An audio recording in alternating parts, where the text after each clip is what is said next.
in-person expert witness testimony today will provide a coherent sequence of evidence. We will hear first a political scientist's exposition of the important concept of, quote, state crimes against democracy, end quote, otherwise known as SCAD by its acronym. Within the context he provides, the next two witnesses will present evidence that the official expositions of what happened on 9/11 and of how the 3 World Trade Center towers were destroyed are fraudulent. In covering up a state crime against democracy, the 9/11 Commission report and the technical reports of the National Institute of Standards and Technology were, by these accounts, also compounding that crime. Lance DeHaven-Smith is a professor in the Reuben O.D. Askew School of Public Administration and Policy at Florida State University. A former president of the Florida Political Science Association, he is author, co-author, or editor of 15 books on subjects ranging from political theory, the philosophy of science, and the politics of religion, to empirical studies of public opinion and of Florida government and politics. In addition to his work as a scholar and an award-winning teacher, Lance DeHaven-Smith has held important positions applying academic knowledge to problems of public policy.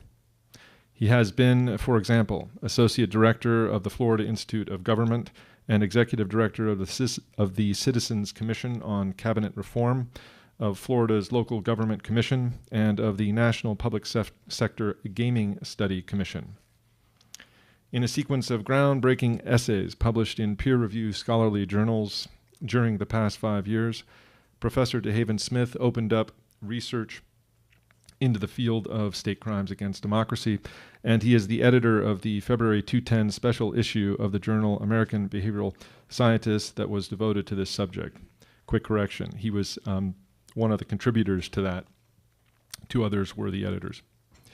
Professor DeHaven-Smith will be providing testimony on the subject of 9/11 and state crimes against democracy until we break for lunch at noon.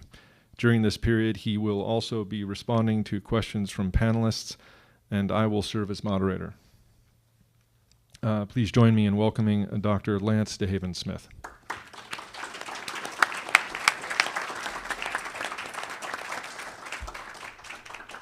Thank you, Matt. Matthew Witt was the editor of the American Behavioral Scientist Symposium issue. I define SCADs as concerted actions or inactions by government insiders intended to manipulate democratic processes and undermine popular sovereignty.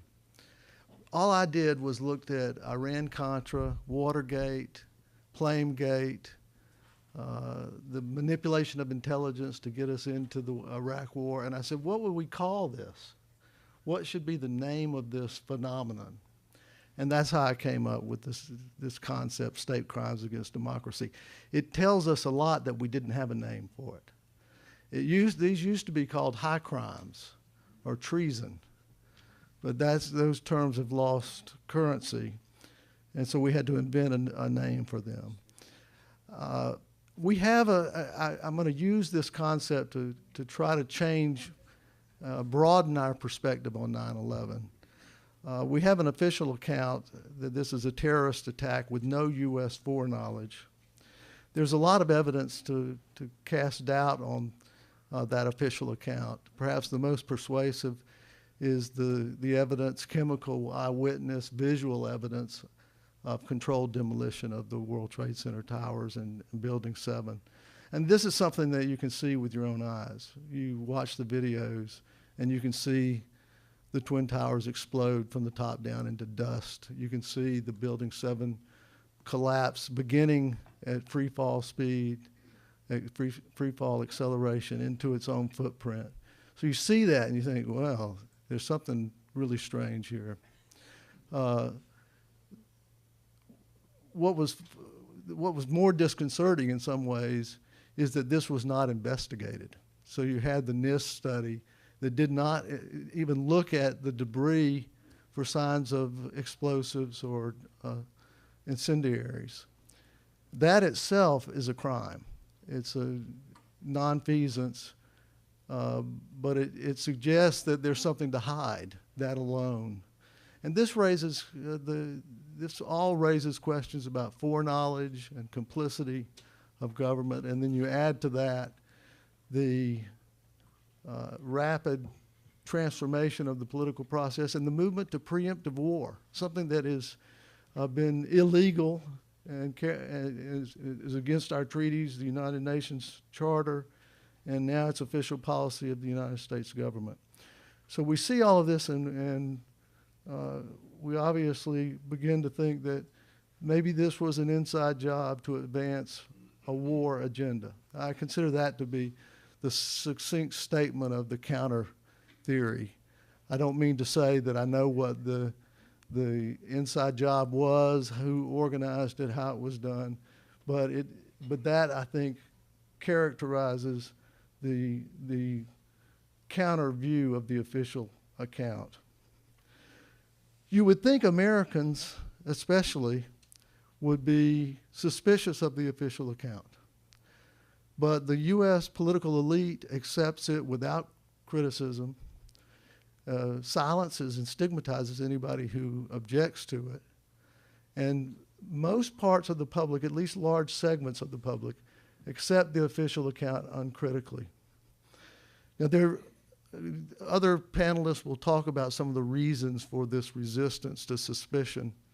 One is self-interest, another is nationalism, another is just the cognitive dissonance of all the things that are implicated once you embrace this idea.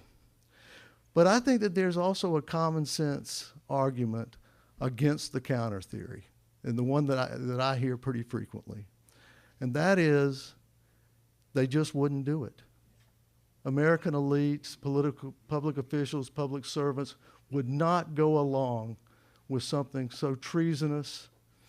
And if they would go along, they couldn't pull off something that complex without being detected. And if they could, someone would talk. It's a kind of a tendentious argument. It's like the story Sigmund Freud told about the neighbor who was accused of returning a kettle that he had borrowed, returning it broken, and he said, "I didn't borrow it, and by the way, it was broken when I got it, and I returned it, and it was in good shape." There's a straining going on in this disbelief, but it's a common sense kind of thing, and it's very widespread, and so this is in part what I want to take on today, this common sense view. It's based on assumptions about elite political criminality and the fact that we have so little of it. I'm going to try to explicate some of the assumptions being made. But that's what the state crimes against democracy concept allows us to do, is look at elite political criminality as a general phenomenon. That's how science corrects common sense. Common sense tells us the earth is not moving. Common sense says it's a crazy idea to think that the earth is spinning and flying through space. But science taught us that that's not a crazy idea. It is now our accepted view, our true view. It did that by conceptualizing and looking at a general phenomenon, planetary movements, and some other things that I'll talk about. I want to give a few examples of how science works like this. That's what I will try to do in a small way with this SCAD concept as a type of crime, and give you some ideas about what this type of crime looks like, and some things that we can see that were apparent, but we haven't really noticed. I want to say SCAD's not another name for conspiracy theory. Conspiracy theories are allegations, suspicions, and they're suspicions that public officials themselves do not endorse.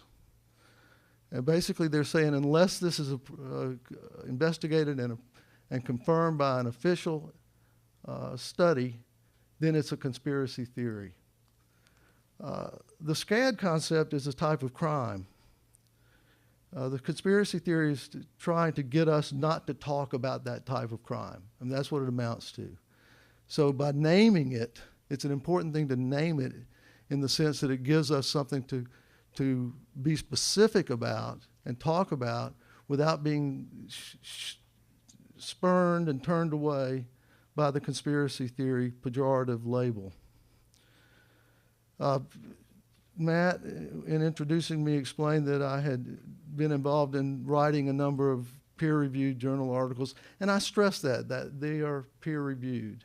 It is no easy thing to get things published in academia, particularly that are contrary to the mainstream view.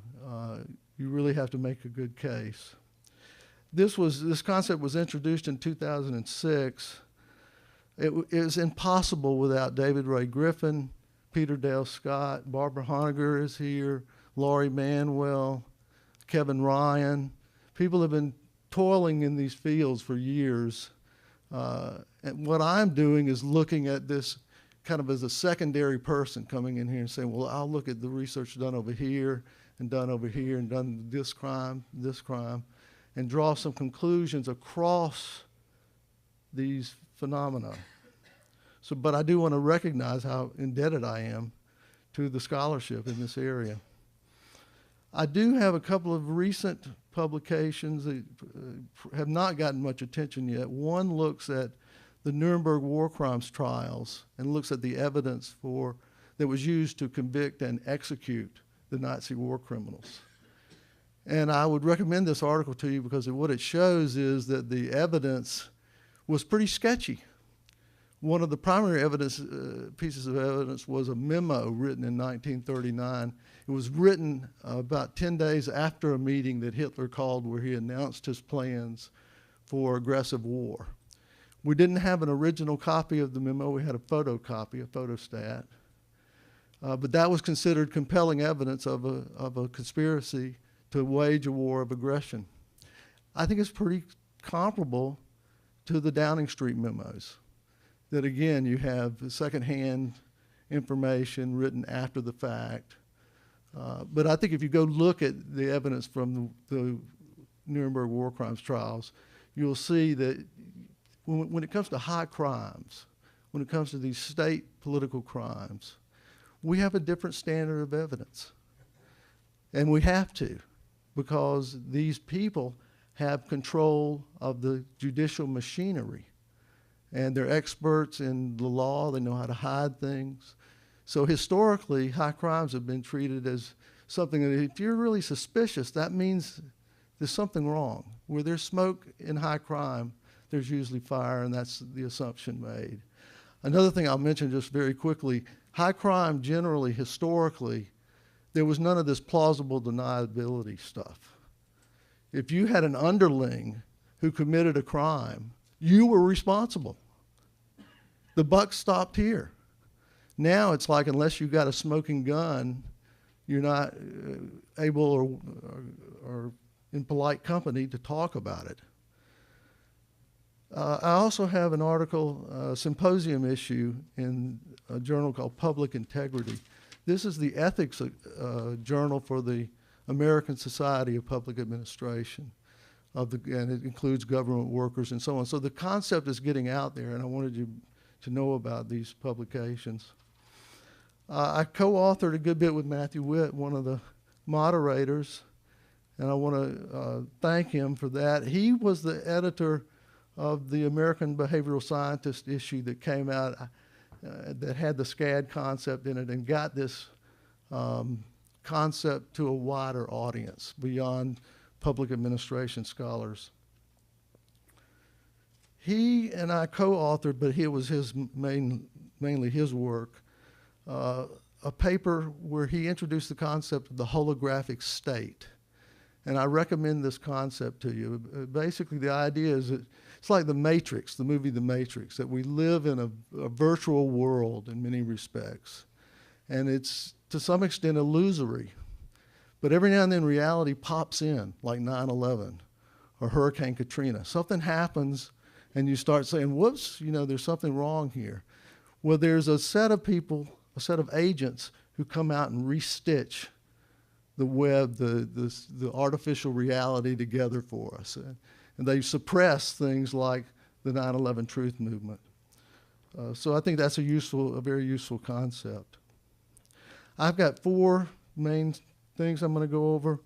One, a few examples from science. Some very simple ones. Then about how it's overturned popular beliefs, widely accepted, strongly held beliefs. How was science able to do that? And then I want to talk to you about popular beliefs about elite political criminality. And what I'm going to tell you there is that we look at these crimes. We do, all of us. So we have to strain not to look at these as isolated events. Whereas, as I'll show you, when we think of ordinary crimes, we always link them together. So there's something going on that we have to be cautious about. I'll then discuss some patterns in state crimes against democracy and show you some connections that are easy to see. Once you accept the idea that there may be connections between these crimes, they just jump out at you. You'll be surprised if you hadn't seen them before. And then at the end, I want to talk a little bit about 9/11 and some things that once you've looked at state political criminality and you've gotten a sense of how it operates, some things that we can look at with 9/11 that we might not have attended to sufficiently at this point. I'm also going to suggest some forensic sciences that we need. I think of science as a community activity. It's a collegial activity, requires a lot of people. They tend to organize themselves into a division of labor, and which they call fields. And that's what we need to do, I think, is create some forensic fields for investigating this phenomenon. Scientific discoveries. Now, we accept the sun-centered model of the solar system. But I want you to think, now, when somebody first told people the Earth is spinning and flying through space, what would you say if they said, why don't we fly off? What's the answer? Gravity. Gravity. Now, the person says, gravity. Now, can you show me this gravity? Where is it? Oh, it's invisible. Operates at a distance. I see. And I'm supposed to believe this thing exists. The only reason you have her even telling me about it is you think the Earth is spinning, which it obviously is not. So why do you need this concept? How did we come to understand gravity? Well, it was a simple experiment that was done.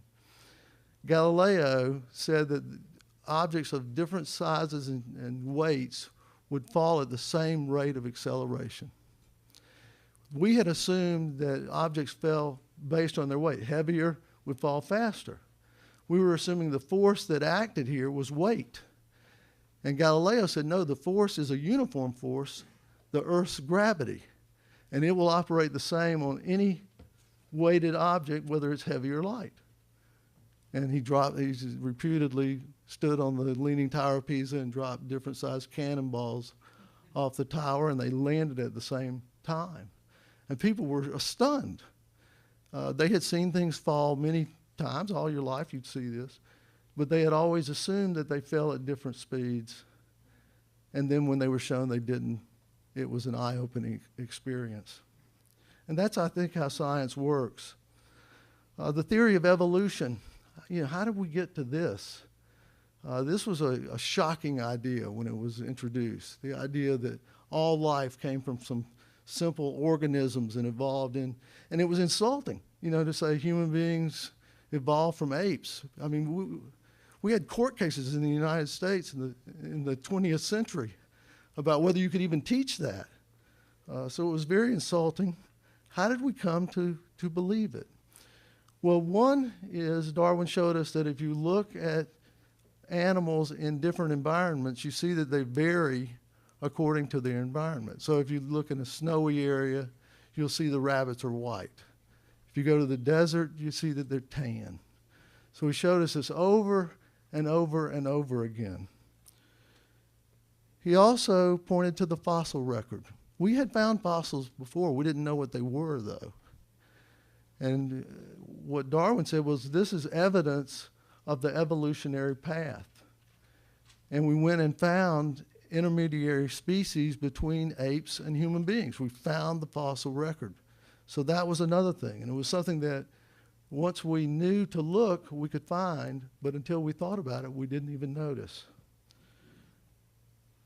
Darwin also told us there were things about ourselves that we could see evolution in.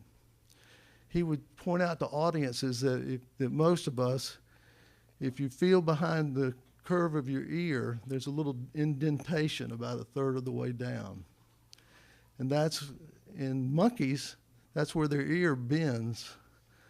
Where they can, and dogs have a crease in their ear the same kind of way.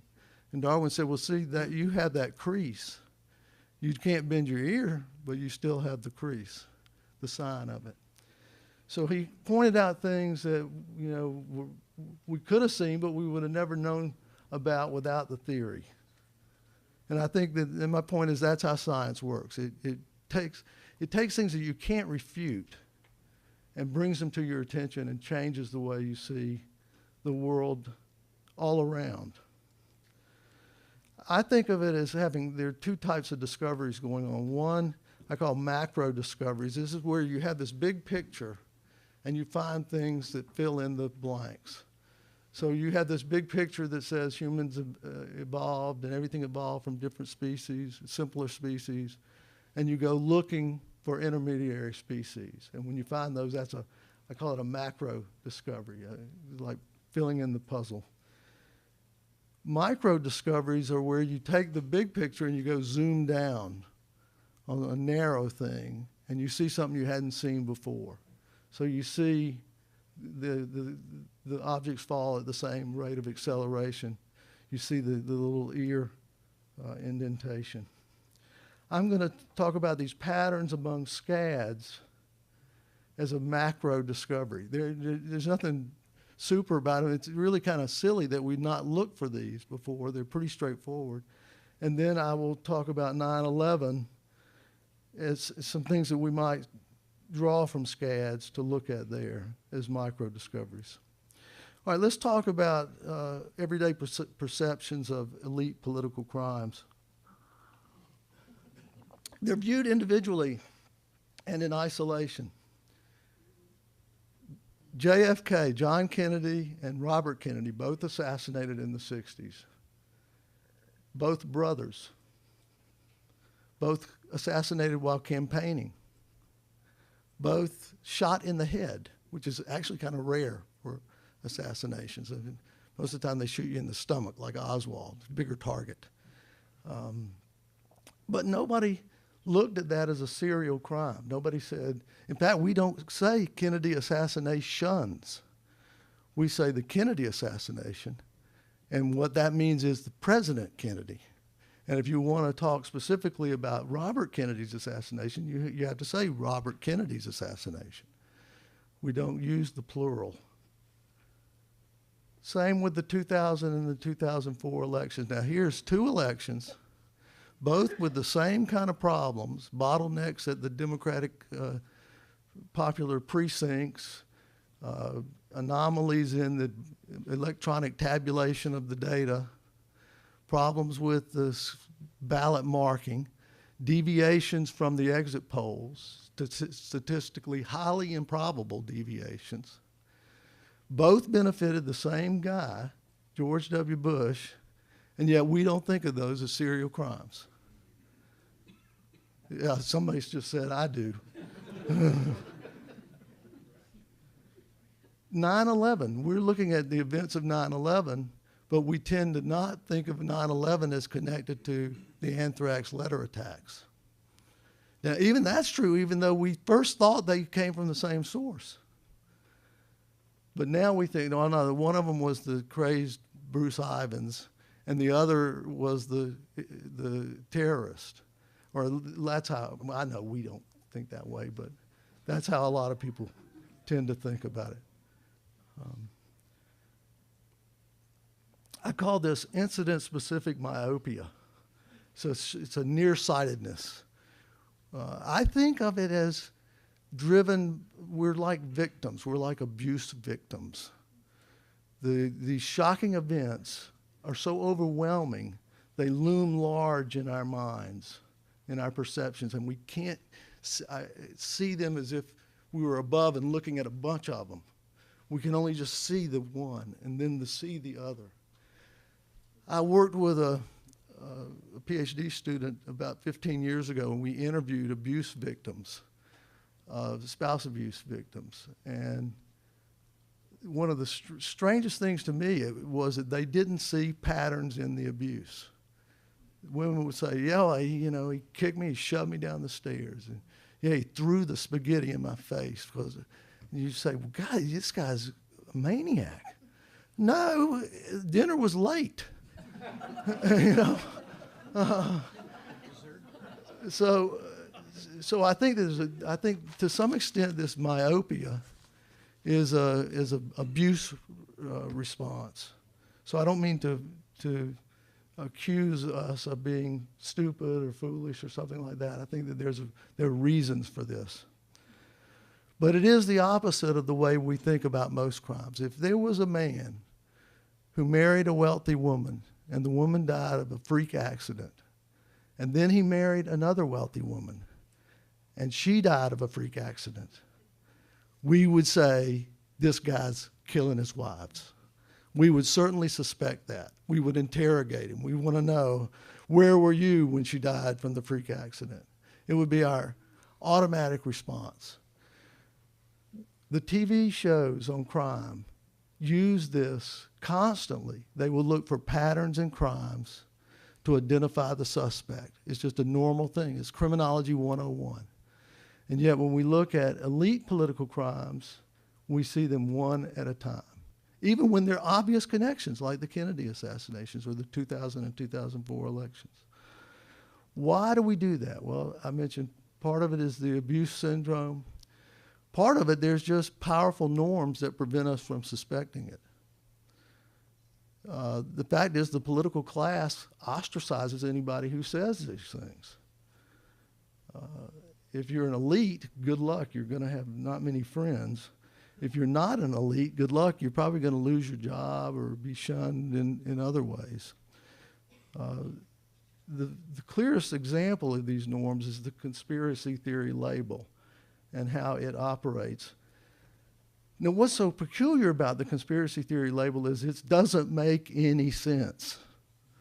Okay, the idea of conspiracy being an irrational belief, the idea in a conspiracy is a sound legal concept. We use it all the time. We prosecute gangsters in the United States for conspiring. We have a RICO Act. It's about conspiracies. Conspiracies happen. We know that. Iran-Contra, Watergate. So how can you have a concept that dismisses all conspiracies as improbable or impossible? It doesn't make any sense. And yet we do it. Not us, but people who criticize us. It's an un-American concept. You might say, well, Americans really trust their leaders. Actually, no. Americans have a long tradition of distrust of their leaders. And if you go look at the Declaration of Independence, you will see that it is a conspiracy theory. Yes, we're used to looking at the first few sentences that talk about inalienable rights. But if you read the whole thing, the bulk of it is devoted to explaining that King George is plotting to deprive us of our freedoms and liberties. And we prove this by showing a set of things that evince his tyrannical design.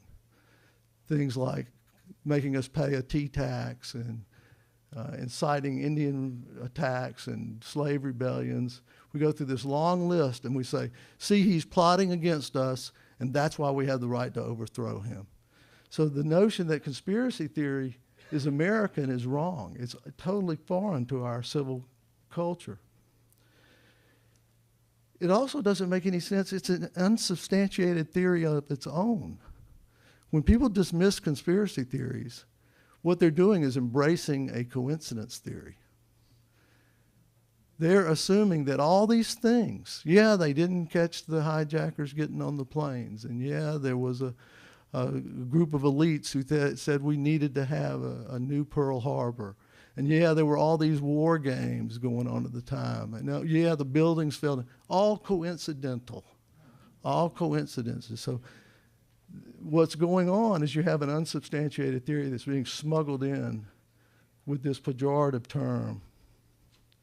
And finally, it's based on a false premise, this idea that someone would talk, hey, Americans know you can keep secrets. We kept the Manhattan Project secret. That had 100,000 people working on it. They built 3 cities from scratch. One was the 5th largest city in Tennessee. This word never got out. Get this, when Truman became president, he was not told about the Manhattan Project until he had been in office for over a week. So we can keep secrets. We kept secret our decoding of the Japanese and German secret codes. That was kept secret all through the war. The idea that you can't keep secrets among large groups of people is just mistaken. We have done it. Where did it come from? Why do we, if it's it's nonsensical and un-American and smuggles in an unsubstantiated theory and is contrary to fact, where did it come from? Well, the reality is part of the pejorative association with the idea of conspiracies came from the CIA. There was a program, a public information campaign that the CIA launched in 1967 against critics of the Warren Commission. This is a copy of a document that was released in 1976 through a Freedom of Information Act request that talks about countering these critics. This dispatch came out in 1967. And what it told the CIA officers to do is contact their media assets. These were friendly editorial writers and politicians. Tap those and tell them that anybody that criticizes the Warren Commission is assuming there's a conspiracy. All the accounts they could put together in that one catchphrase. They also said that it looked like this conspiracy talk, that was the term they used, the conspiracy talk was coming from communist propagandists. Now this is in the Cold War. This is a real smear that they're putting on people who are criticizing the Warren Commission. Recently, we have a proposal for cognitive infiltration. Dr. Griffin has written about this, and I recommend his work on it. One of the men who wrote the article, these are Harvard law professors, and Cass Sunstein is now in the Obama administration. And they call for infiltration of conspiracy theory networks and groups to disrupt their dialogue.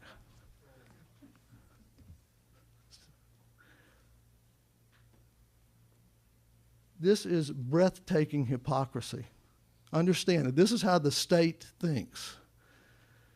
They are saying they want the government to target citizens because they want these citizens to stop saying that that's what the government does. So it's really Orwellian. If they're inserting concepts, and I think that may be what is going on, we have good evidence that they inserted the conspiracy theory meme, the conspiracy theory concept. If they're doing that, I think we should be wary of their term, cognitive infiltration. That sounds a little innocent, you know. I'm just kind of looking into what you're thinking. I would call it linguistic thought control or subliminal indoctrination, because they're trying to insert terms into the discourse that bias the reasoning process in the civil society without us being aware of it. They do it all the time when we're aware of it. Like the war on terror, somebody coined that term, and so, you know, extraordinary rendition, harsh interrogation. They coin these terms all the time, but normally we're aware of it. Axis of evil. We're aware of it, and we can defend ourselves against that kind manipulation of the language. But this cognitive infiltration that they're talking about is where we would be unaware of it, and they would plant these ideas. So I think we should be very concerned about it. All right, let's look at SCADs. I've got a list of 19 SCADs. These are political crimes and tragedies. Most are well documented. There are only a few that have been officially corroborated. Watergate, Iran-Contra, Flamegate. It turns out that the only time the government investigates itself, my research suggests, is when you have Congress in control by one party and the executive by another. So we get Watergate, you had a Democratic Congress and a Republican president. You get Iran-Contra, you had a Democratic Congress and a Republican president.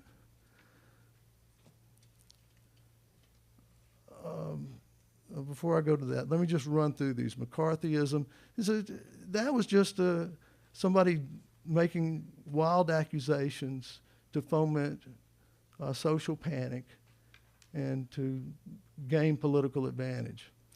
The Kennedy assassination, you know about. Oswald, assassinated 2 days later in police headquarters on TV. Yeah, it was always funny to me that that was on TV, but they got the Zapruder film and sequestered that. It wasn't shown publicly until '75. The 1968 October surprise you may not be familiar with. This was when Lyndon Johnson was trying to make peace in Vietnam, and Richard Nixon, who was running for president, sent word to the South Vietnamese and said, "Don't participate in the peace talks, I'll get you a better deal." And they withdrew from the peace talks. So there was no, Nixon was worried about is if they made peace, the Democrats would win. And he committed treason. This was an act of treason. Johnson found out about it because Johnson had wiretapped the phone in his plane. And Nixon was so incensed by that, he wiretapped me. What a scoundrel. Just a year or so ago, a tape came out in Lyndon Johnson's holdings that are periodically released. Our elites let us learn about these things 50 years after the fact. And a tape came out, and it was Johnson talking to the Republican leadership in the Senate and saying, "Do you know what Richard Nixon is doing? He's committing treason, and he's undermining my efforts to make peace." And the guy said, "Yeah, this is awful. We shouldn't be doing that." And he said, "Well, why don't you talk to him for me?" So this comes out that we know this was going on. This is well confirmed. Ellsberg, we had a court case on. And I say burglary, but they stalked the man. They attacked him physically. They tried to discredit him in a variety of ways. Wallace, you might think, well, Wallace, I don't know whether that should count as something the state was involved in. But I will tell you, Ben Bradley, the editor of the Washington Post, said when he heard about Wallace, this is in Woodward and Bernstein's book, All the President's Men, his first reaction was that was the ultimate dirty trick. Wallace was running as a third-party candidate. He was expected to get 7 states. That might have made it impossible for Nixon to get a majority in the Electoral College, in which case the election would have gone to the Congress, to the House. That was controlled by the Democrats. So it was a real threat to him. And so when Wallace got killed, it removed, anybody that ran against Nixon. I mean, think about it. John Kennedy was killed. Robert Kennedy was killed in '68 when he won the Democratic nomination. And then Wallace was shot and survived. If you had a woman whose first husband died, sick of his stomach, you would be concerned and feel sorry for her. Second husband died, you would be very concerned. Third husband died, you would exhume the bodies. And I think that when we look at these assassinations and the connection to Nixon is pretty alarming. Nixon also organized the Warren Commission. He set it up. He set it up. And understand, Nixon gets pardoned. We do not know all the crimes of Watergate. Nixon was pardoned for any crimes he might have committed. Now, what the logical thing would have been to do is investigate, prosecute, convict, and then pardon if you can't stomach a leader going to jail. But no, we pardoned him in advance. Who pardoned him? The guy who became president when he stepped down. I mean, go figure. The Reagan assassination is something of a stretch, but there are connections between Hinckley and the Bush family. The 1980 October surprise was the effort to keep the hostages from being released before the 1980 election. And Congress investigated that and decided that some of the principals had alibis. These alibis later came into question, but it was after the Congress had investigated it.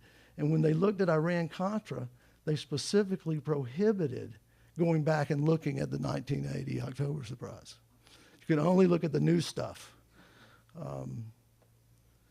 The 2000 presidential election, I wrote a book on that, and it was just full of shenanigans. 9/11, we're here to talk about the anthrax letter attacks. Wellstone, most of my suspicions about Wellstone's death are circumstantial, but it was a troubling plane crash, and the circumstances and the timing were suspicious. Iraqgate, I'm referring to the manipulation of intelligence to justify the invasion of Iraq. That was a far-flung conspiracy. That involved the Justice Department. There were memos written about the torture. If you go look at when we implemented torture, when we actually harshly interrogated, to use our phrase, it was in the run-up to the Iraq War, to the invasion. It was in the summer of 2001. And what we were doing was looking for bogus evidence of a connection, a confession, linking 9/11 and Iraq. So the Iraqgate, this is a far-flung set of crimes. The 2004 presidential election you're aware of, there's still litigation going on about that. And one of the key witnesses died in a plane crash just not long ago. Very suspicious. And his attorney had claimed that there had been threats on his life.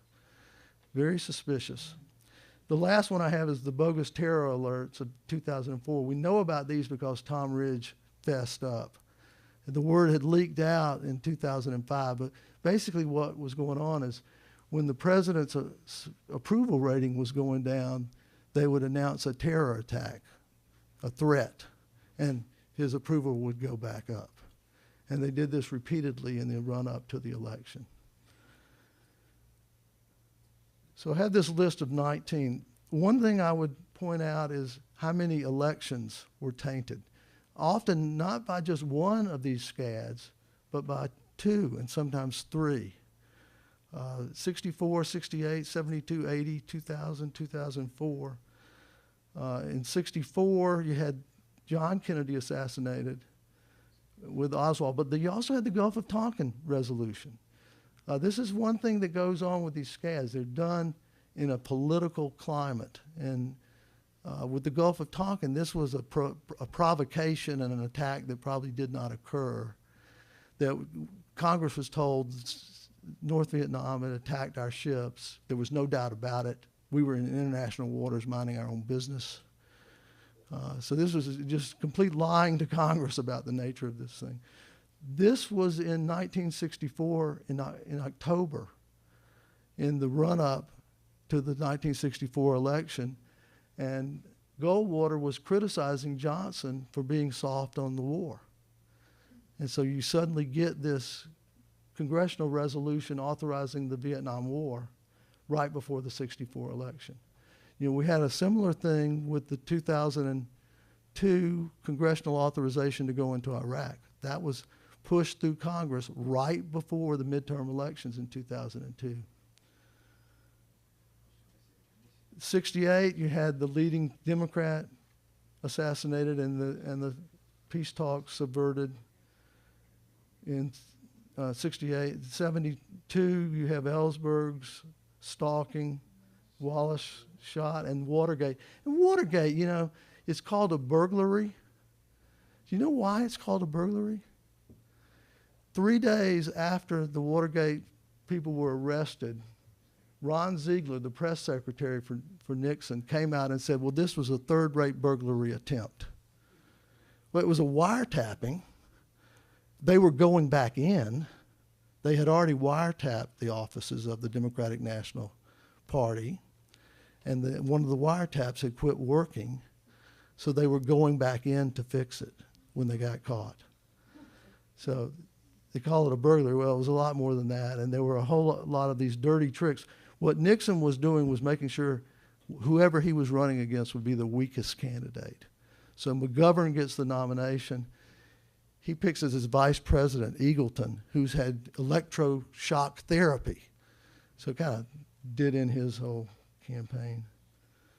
1980, 2000, and 2004 you're familiar with. So this is just on the face of it, I think one thing Americans don't do is just look at all the suspicious events that we have. Just lay them on the table and look at them all at once, as opposed to one by one. That's half of the presidential elections. Now, I've broken down. This is a bar chart showing how I've rated these in terms of the degree of state involvement, the confirmation, my confidence in that.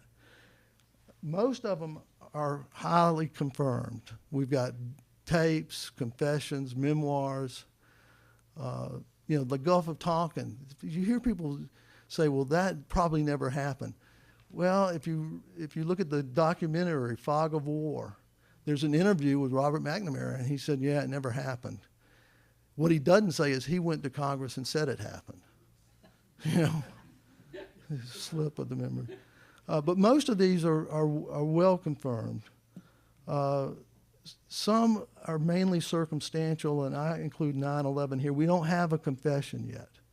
We don't have although the evidence of controlled demolition is pretty close to a smoking gun, but I'm counting that as not as strongly confirmed as some of these other things, where we have actual confessions and, in some cases, prosecutions.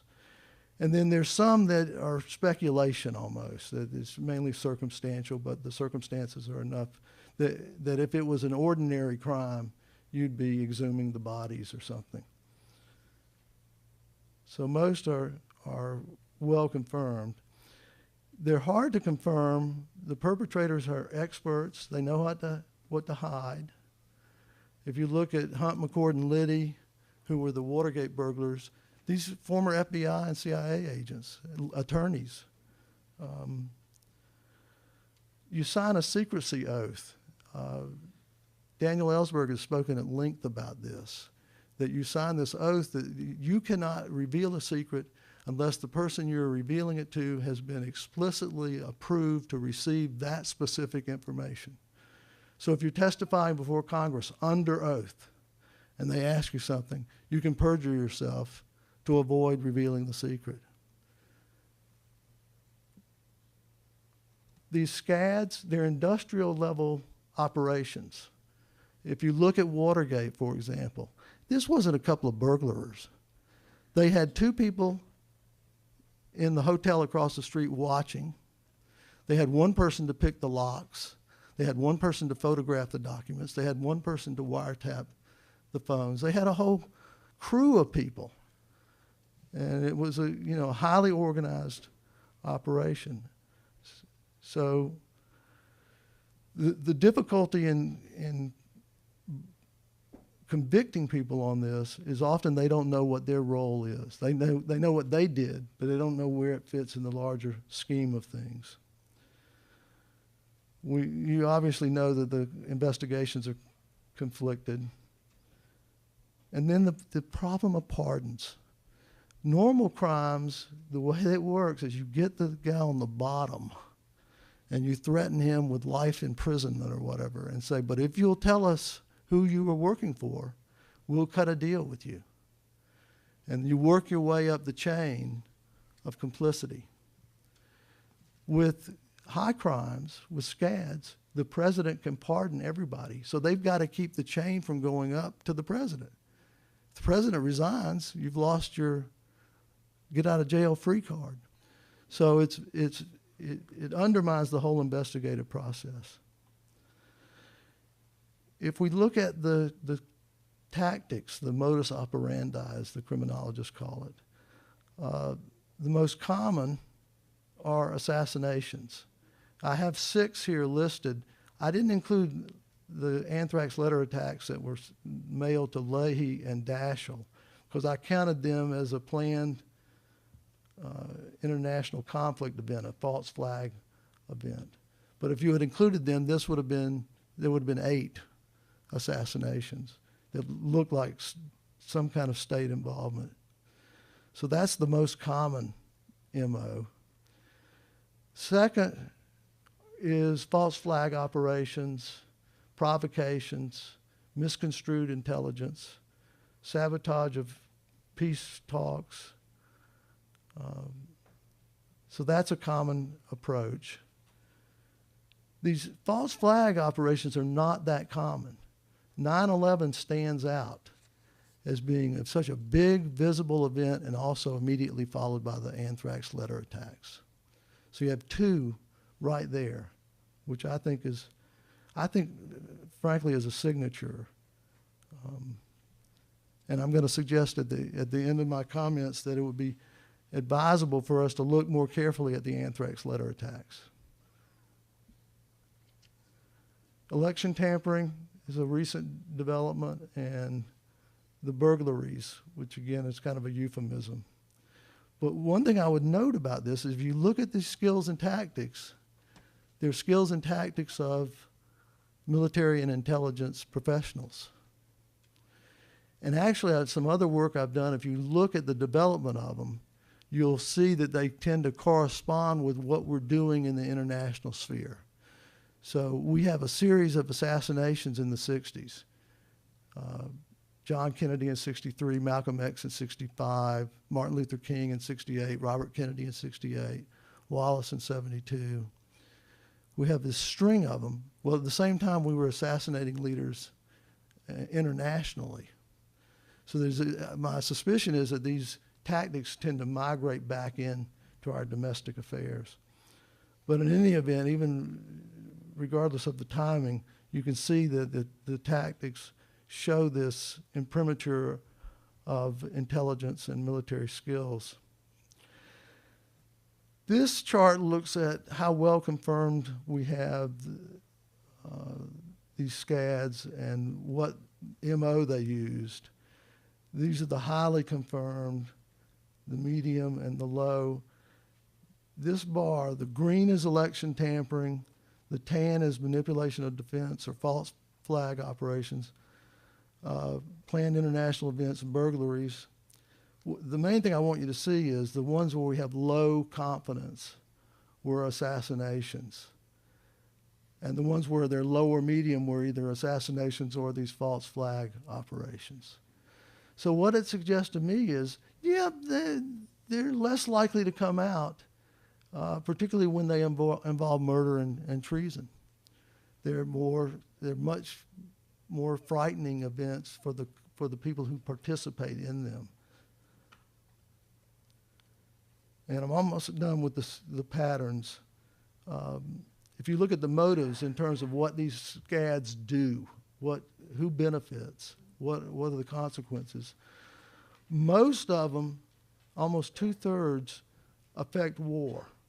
They make war more likely to start or to continue or to escalate.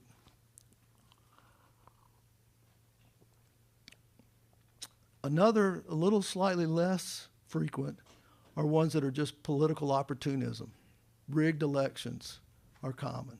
So you have these 2 things constitute the bulk of what's going on. Manipulation for war and just pure old politics. Sometimes these things come together. You have a real witch's brew when they converge. So Watergate, for example, was connected to Vietnam, but it was connected to the 72 election, and you had a whole series of crimes. Oswald was just to conceal a crime. If you look at the assassination targets, what you notice there is that they're mainly presidents, presidential candidates, or U.S. senators, people who are directly connected to foreign policy. There are no justices of the Supreme Court, and these guys don't have security. One of our Supreme Court justices was well known for jogging through Washington, D.C., which itself is not particularly safe. But we have no justices of the Supreme Court assassinated, no House members until Gabrielle Giffords, although there was a House member who was killed at the Jim Jones thing in Africa. Guyana. But if you just looked at, if you had an assassination once a year and you said who was going to get it out of the 546 top officials in the U.S., the people most likely to get it would be the House members. So they constitute such a large majority of the public officials. And the odds of a president being assassinated would be very slim. The odds of two presidents being assassinated would be very slim. The odds of two presidents assassinated plus two presidential candidates become astronomically slim. So the pattern doesn't look like lone gunmen out looking for victims. It looks like people who are consciously targeting officials.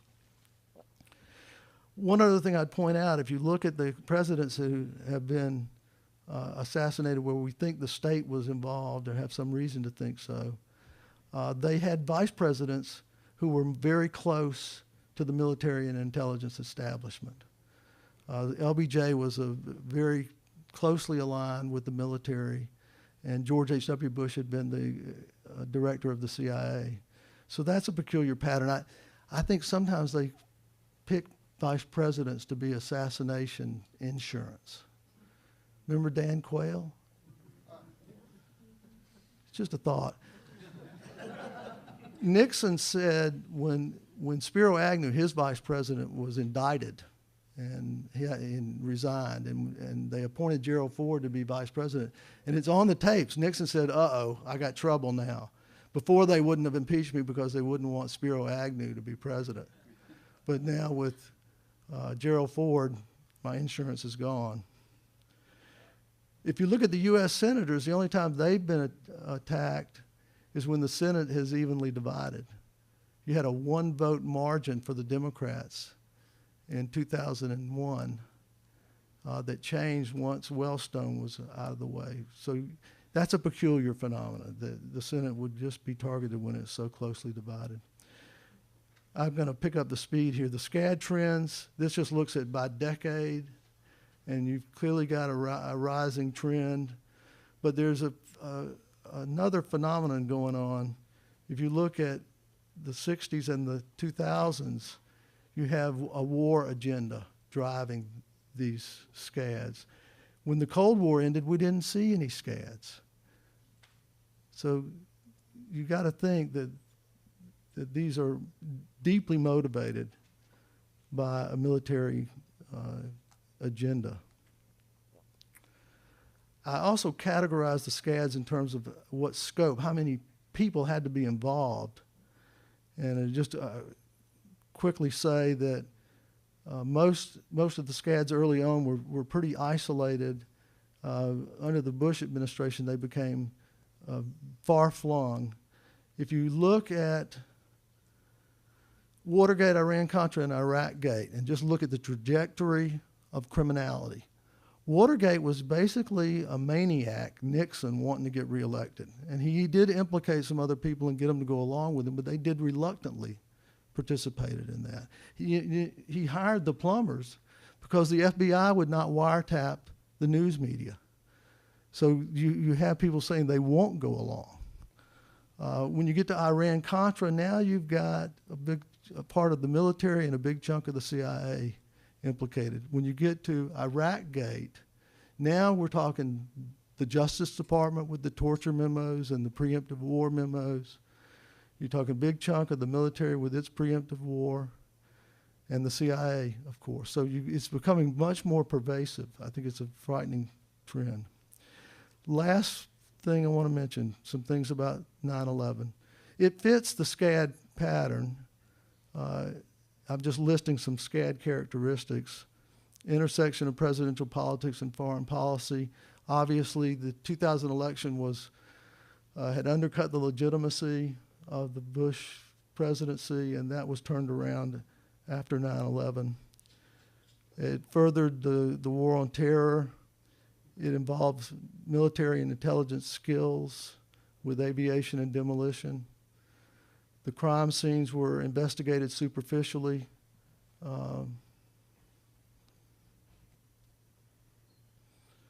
With the no check for explosives in the debris. The photographic evidence, the Pentagon, all the closed circuit TV videos were confiscated, and only one was released, which was of very poor quality. But there was also a set of photographs taken of 9/11, a helicopter flying above it. These photos did not come out until 2010. It took a Freedom of Information Act request through NIST to be able to get it, and they were really shocking because they showed so much dust and this kind of patterning that looks like explosives. There's a name for it, pyroclastic pattern. Tendentious analysis. When they had a problem with the Kennedy assassination because they could only have 3 bullets fired in the amount of time that they had. And yet they knew one had missed, so they had to, with 2 shots, explain how Kennedy got it in the neck and the head, and John Connally got it in several places himself.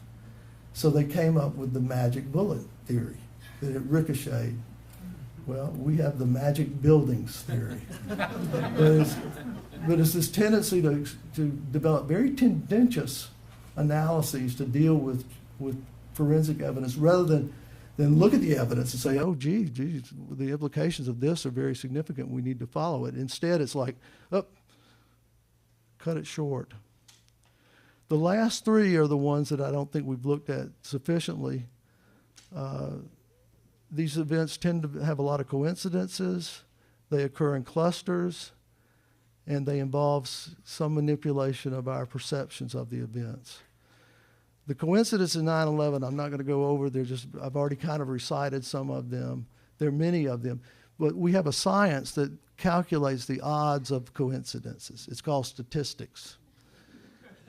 And when you flip one coin, you get a head. There's no big deal about that. You flip it twice and get a head. The odds of that are the odds of getting a head once multiplied by the odds of getting it once again. It's 0.25.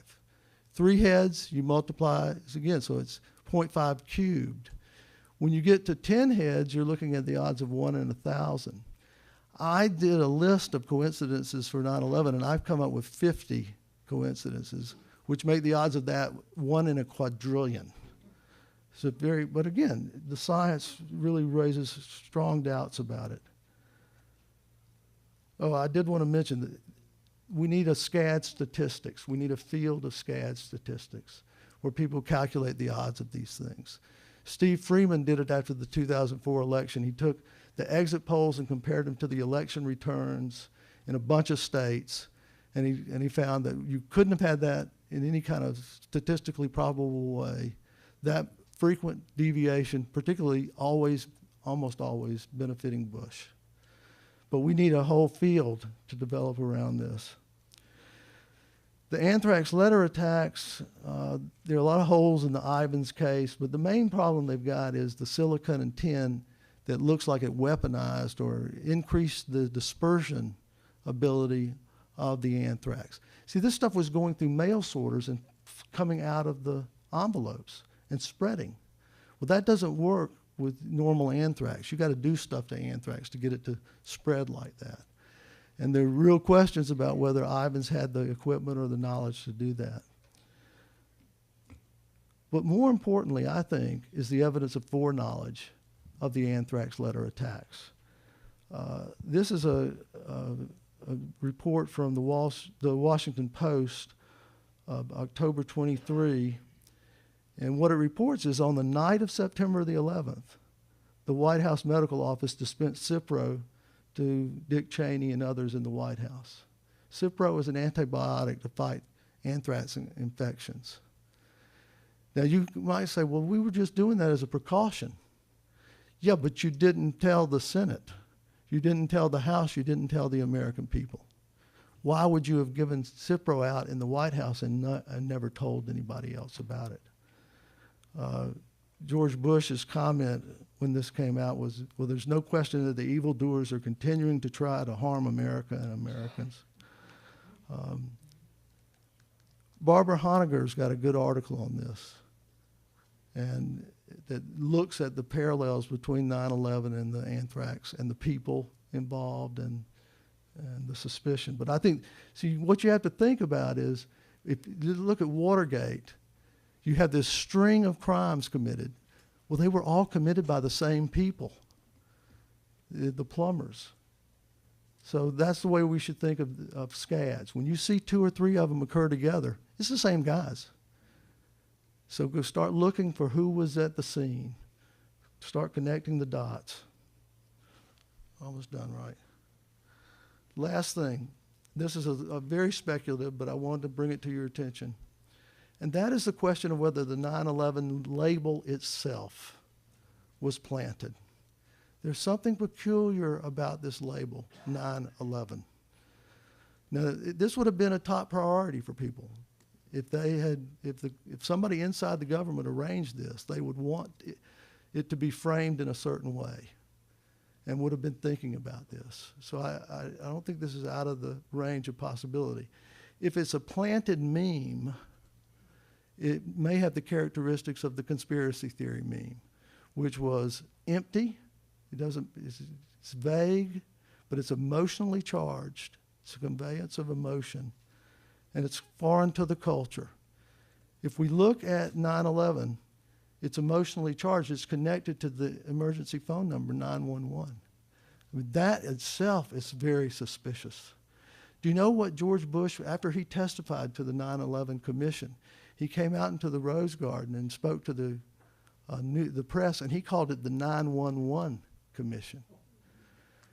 And I think that that's the connection that, if this was designed, was intended to do, and that it may have been time to be on that date to have that connection.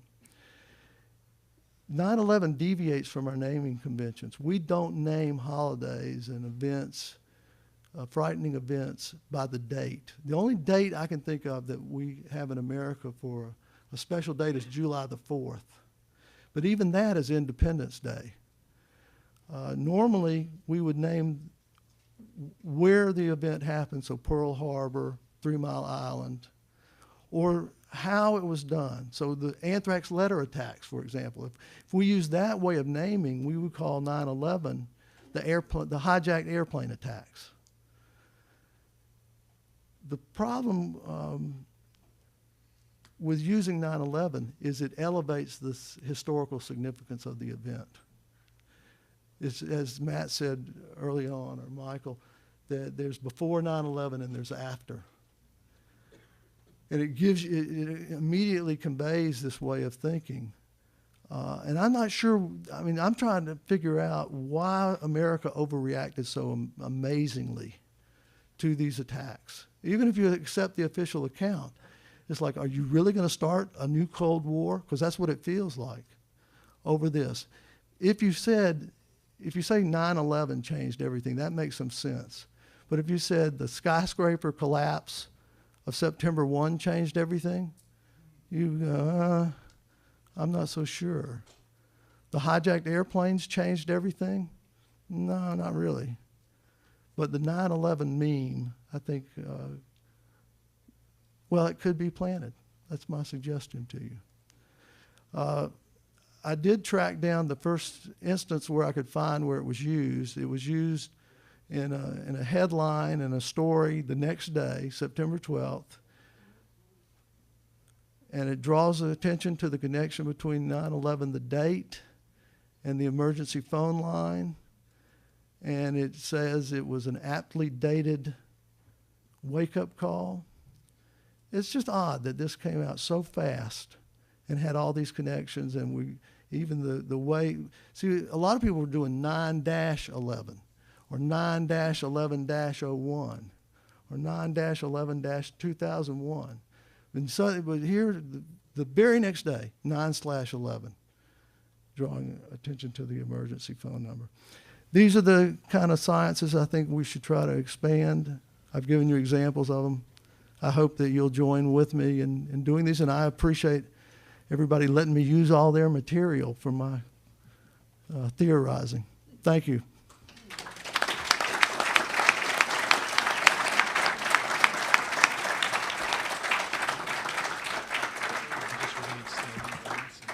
Okay. Thank you, Dr. DeHaven-Smith. Panelists, we will take questions now, and I'll just try as judiciously as possible to field you by name. We'll start with Herbert Jenkins. I think it's. I'm sorry. Okay. Richard Lee, please. Oh. This is Herbert Jenkins. I'm sorry. Sorry, gentlemen.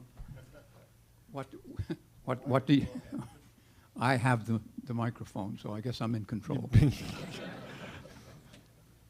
Your history of SCADs gives a new meaning to the term American exceptionalism. But I'd like to question you about the strength of the generalization from these 18 other SCADs to the 9/11 SCAD. And I think that depends on, in part, on whether you think whether anyone who's considering this thinks there are characteristics of the 9/11 alleged government conspiracy which are not shared strongly by the other SCAD's incidents. I think you pointed out some in passing, but I'm asking you to comment on possibly unique characteristics. That's a very good question, a very good point. And I do see 9/11 and the anthrax letter attacks as being unique and different, but on the same trajectory of development. This is like an organism that is growing. It's becoming larger, it's becoming more sophisticated. If you think back about the Kennedy assassination, that was a remarkable event, but it was primitive in some ways. It was a high-powered rifle from a distance, and that left questions about who actually did it. You see the assassinations shift to handguns up close after that. So I think that there's a tendency for these things to evolve, and that when you get to 9/11, that it is, yes, it is on a much larger scale. It's much more sophisticated, assuming it's a state operation. It's a false flag event, which itself is relatively rare historically. So yeah, but I don't think it rules it out as a SCAD. I think it fits. My hypothesis would be, yeah, it's different, but it's different in an evolutionary, advancing way. I would accept that. I think that one of our purposes here is to keep people's minds open about the possibility of a government conspiracy. But I think that one of the obstacles for people entertaining that is the pervasiveness of the, what should I say, the moral depravity or corruption of so many parts of our society, so many agencies, so many individuals, so many professionals. Just a comment. I think that people could do this and feel good about themselves. I mean, as crazy as this sounds, look, they could look at it like there's going to be a nuclear bomb brought into the United States, left in New York or Chicago. We're talking millions of people killed. And we could have a small-scale event, relatively speaking, that could galvanize the public to take the actions that will be necessary to prevent that from happening in the future. So it's a trade-off of a small amount. I go back and look at the Kennedy assassination. They thought Kennedy was a traitor. They thought that he had blinked in the Cuban Missile Crisis and that he was selling out to the Soviets. And We may look at these things, the state thinks differently. The state thinks, and it thinks immorally, but in cost and benefits. Professor Jenkins, thank you. I'll move to another panelist and hopefully get back if you have further questions. Professor Lee. Yes, my question is not as cosmic as my colleagues, but it might help elucidate some of your thinking behind the list of SCADs. I noticed one that's seemed conspicuous by its absence, which is the World Trade Center attack of 1993. And I was curious whether there was some thinking behind putting it in or leaving it out, and it might help us better understand the kind of criteria that go into these things. You know, I look at the literature around it and try to make a judgment, but frankly, the 1993 one wasn't a big issue for me. I had not seen much. I have seen some material indicating that we gave them the bomb. Right. You know, others that are not on there. Martin Luther King is not there. Oklahoma City bombing. Some of these dropped out when it went through the peer review process. And people would say, well, that's a stretch. That's a stretch. And I would say, okay, I'll take it out. But I think what we're doing is arguing about it at the margins. That the core of it is accurate, and we can generalize from that about this kind of behavior. Yes. Professor Johnson. Thank you. Remember, Dostoevsky wrote a book called Crime and Punishment. You've talked a lot about crime. You haven't talked much about punishment and remedies, and whether we have any opportunities to address these terrible issues of state crimes. In any of your examples, are there any pieces of promise for finding punishment and justice? Well, Matt and I wrote an article on preventing state crimes against democracy. And what we said was, well, you may not be able to prove these. Maybe you doubt us about this. But what we need to do is put in place some forensic requirements. Any other crime, you know, you go out here and somebody gets hit by a car and the car drives away, there'll be a big investigation. There'll be inventoried evidence. There'll be witness testimony taken. Do you realize that when Kennedy was assassinated or when 9/11 happened, the investigative procedures were invented on the spot? What I would like to see us do is mandate citizen juries. No more of these insider commissions where everybody's conflicted because they've got something to gain or lose. I want to require independent professional investigation of the evidence itself. So NIST is a government agency. Somehow you have to figure out a way to create independence. The closest thing we've come to it is juries, is just regular, ordinary citizens. They are not as easily bamboozled as a bunch of sophisticated lawyers, apparently.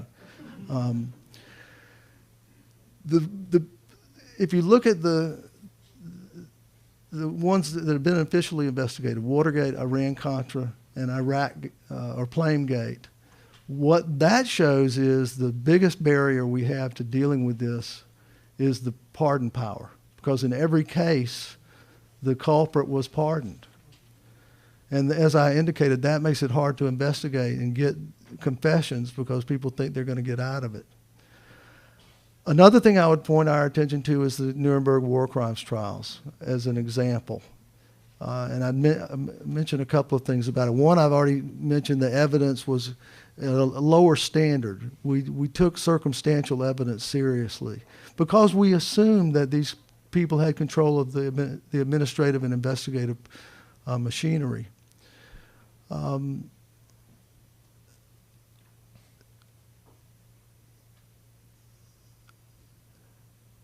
Well, I don't want to get too far off into the Nuremberg war crimes trials,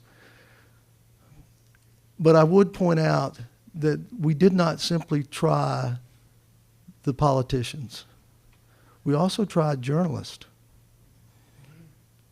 Julius Streicher was convicted and executed for participation in a plan to commit a war of aggression, for fomenting anti-Semitism and stirring up a war fever.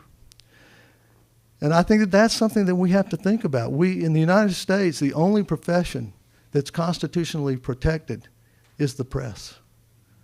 In our Bill of Rights, it is specifically mentioned and protected. And that incurs a responsibility, it seems to me. So I would, I wish I had a better answer to your question. I've given it some thought. I'm not terribly optimistic about it.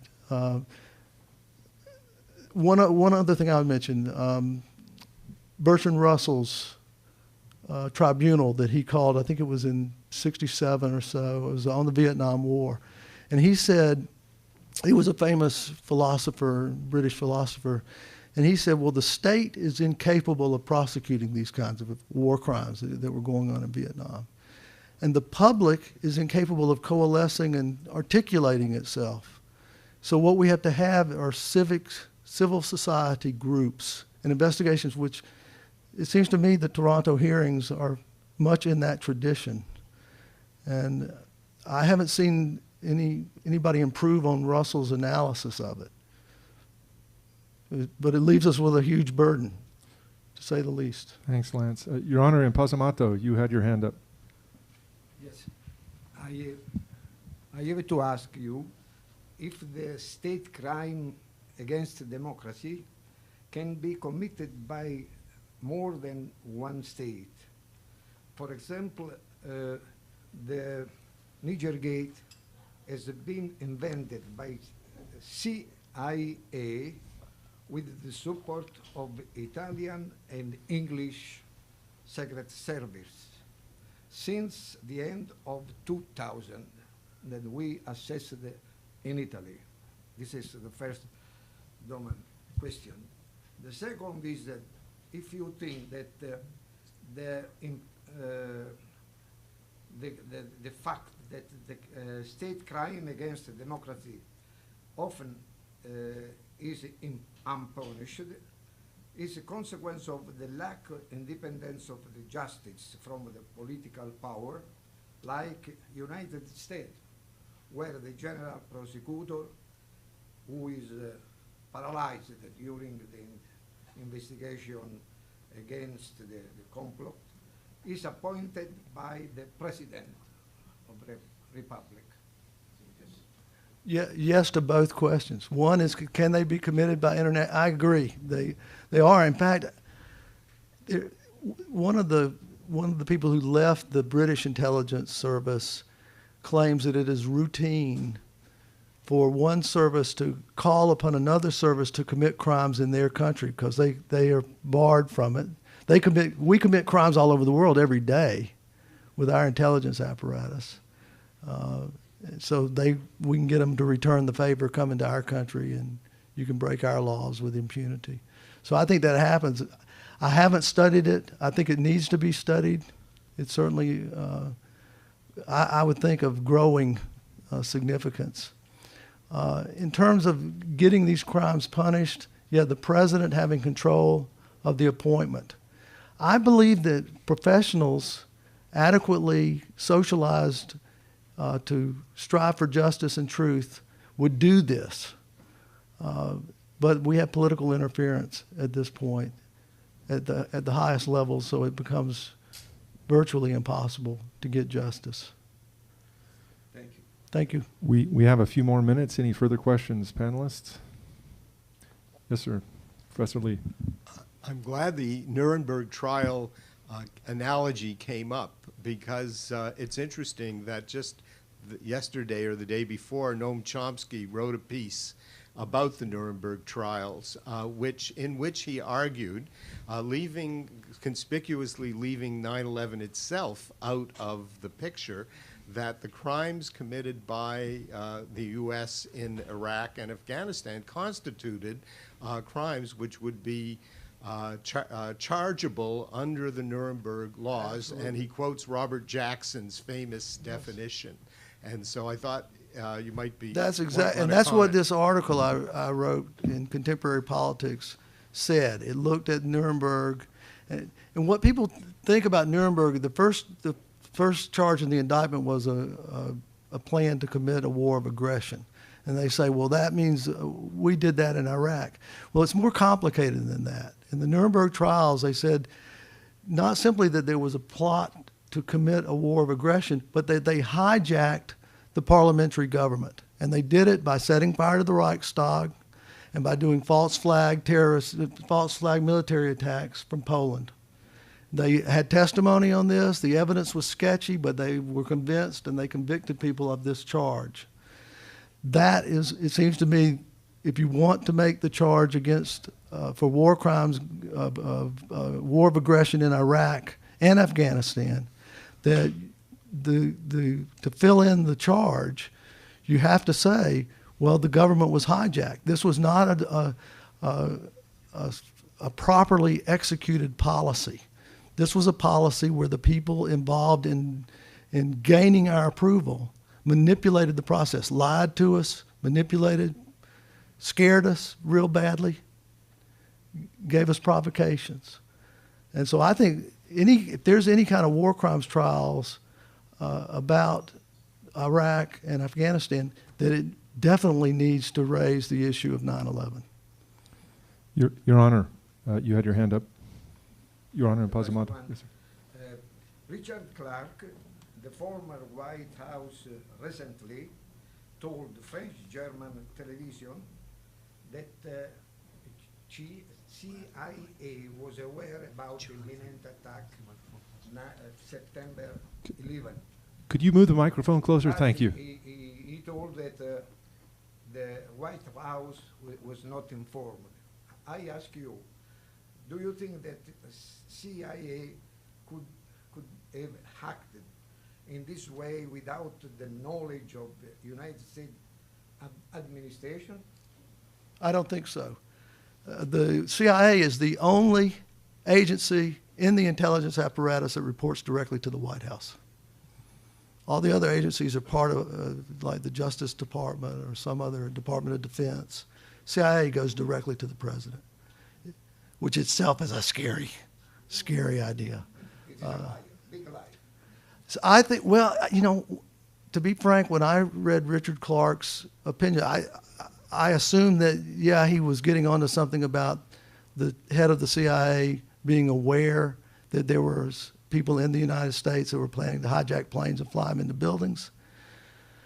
But I thought it was what Woodward and Bernstein called a limited hangout. This is where you fess up to something, but it's only to keep from getting at something a whole lot worse. And what they're saying is, well, yeah, the CIA, they knew about it, they didn't tell the White House. Well, worse may be that the White House knew. Worse may be, not only did the White House know, this was part of a much larger operation that was, the way some of the crimes in Watergate were described is they wouldn't say, go do this. They wouldn't say, go break into this guy's office. They would say, you know, if we just knew about Ellsberg's psychiatric problems, we really need to find out about those. And then they'd be off and running. So I think that there's probably these kind of curious communications, and that may be what Clarke is referring to. But he's giving a very limited version of what is more likely the possibility. Thank you. Thank you. Thank you. We just have time for maybe one more question. Professor Johnson? One of the excuses for failure to take action on 9/11 is kind of an excuse of malfeasance or failure to do what is expected to be done. Can the failure to take action that is expected be regarded as a SCAD? Yes. I think of what I would like us to do is think about public officials having an obligation to the state, to us, to the Constitution. They swear an oath. They swear an oath to uphold the Constitution. And this has broad implications. The tendency to look at narrow, defined responsibilities is, I think, a mistake. I think that we need to look at, you need to be proactive. You need to be aggressive in handling your responsibilities. You can't say, oh, I didn't think about that. Well, you should have thought about it. And that's, you know, in any other area of life, that would be the attitude you had. If your little children, when they don't put their clothes away, you don't let them get away with, oh, I didn't think about that. You say, well, you better think about it. If you don't, you're going to be punished for it. And we've got to begin to think about our own leaders in a much more aggressive, a much more demanding way.